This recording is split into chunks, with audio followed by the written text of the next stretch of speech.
Teachers की digital attendance यानी कि हाजिरी को लेकर भारी विवाद चल रहा है। टीचर फेस रिकॉग्निशन सिस्टम यानी कि चेहरा दिखाकर हाजिरी लगाने का विरोध कर रहे हैं। सरकार के आदेश के बाद भी पूरे यूपी में टीचर डिजिटल हाजिरी नहीं लगा रहे हैं और काली पट्टी बांधकर स्कूलों में पढ़ा रहे हैं। डिजिटल हाजिरी ना देने पर सरकार ने एक्शन भी शुरू कर दिया। बाराबंकी और उन्नाव में डिजिटल हाजिरी ना लगाने वाले टीचर्स के खिलाफ कार्रवाई हुई है। बाराबंकी में 11,000 शिक्षकों की सैलरी काट दी गई और उन्नाव में करीब 12,229 टीचर्स की सैलरी काटने के आदेश हुए हैं। साथ ही विभागीय कार्रवाई की चेतावनी भी दी गई है। कैसे और कितने स्कूलों में कितने टीचर लगाएंगे डिजिटल अटेंडेंस? यूपी सरकार ने स्कूल्स को डिजिटल अटेंडेंस के लिए 2,09,863 टैबलेट दिए हैं, जिससे राज्य के 6,09,000 टीचर्स को डिजिटल हाजिरी लगानी होगी। ऐसे कहें कि 1,32,000 स्कूलों में हाजिरी लगेगी। अभी 1,80,00,000 बच्चे इन स्कूल्स में पढ़ते हैं। डिजिटल हाजिरी क्लास 1 से 8 तक के सरकारी स्कूलों में लगानी है।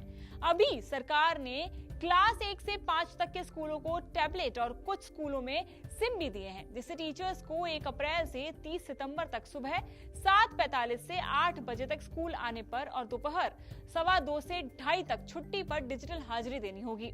1 अक्टूबर से सरकारी स्कूल का टाइम बदल जाएगा और तब 8:45 से 9 बजे तक सुबह और दोपहर 3:15 से 3:30 तक छुट्टी पर डिजिटल हाजिरी लगानी अनिवार्य होगी। अगर टीचर की डिजिटल हाजिरी समय पर नहीं होगी तो टीचर एब्सेंट माना जाएगा। हालांकि बेसिक शिक्षा विभाग ने विरोध को देखते हुए सुबह 7:45 से 8 बजे वाले समय में आधे घंटे की छूट दी थी।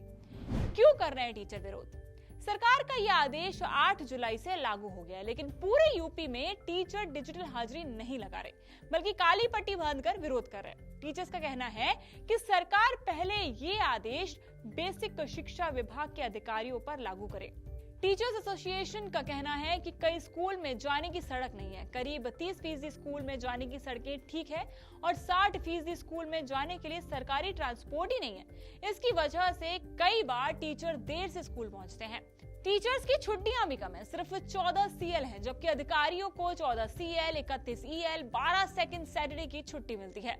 इसके अलावा स्कूल्स की व्यवस्था भी ठीक नहीं है, सफाई करने वाला नहीं है। टीचर्स को खुद स्कूल की सफाई करनी पड़ती है। स्कूल में दिन भर बिजली नहीं आती है। ऐसे में पहले स्कूलों को बुनियादी सुविधा देनी चाहिए, तब डिजिटल हाजिरी हो। वहीं स्कूलों में दिन भर लाइट नहीं आती, नेटवर्क की समस्या रहती है। ऐसे में डिजिटल हाजिरी कैसी होगी? बच्चों की डिजिटल हाजिरी में ही बहुत ज्यादा टाइम लग जाएगा, ऐसा टीचर्स का मानना है।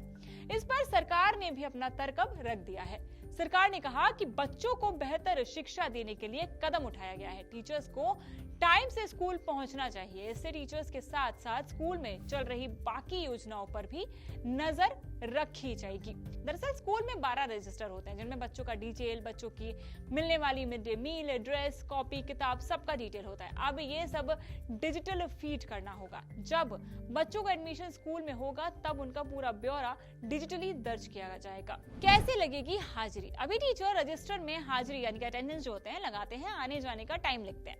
महीने के आखिर में पूरा डिटेल बेसिक शिक्षा विभाग भेजता है। अब टैबलेट के सामने टीचर को अपना चेहरा लाना होगा, तभी वहां पर अटेंडेंस आपकी लगेगी। टैबलेट और स्मार्टफोन को जियो फेसिंग से पहचाना जाएगा, तब हाजिरी लगेगी, यानी कि तब ये कंफर्मेशन मिलेगा कि हाँ आप स्कूल पहुंच चुके हैं। सरकार क्यों लाई डिजिटल अटेंडेंस की व्यवस्था? सबसे बड़ा सवाल। सरकार का कहना है कि डिजिटल हाजिरी से स्कूलों में गड़बड़ी रुकेगी। सभी टीचर्स को टाइम से स्कूल आना और जाना होगा।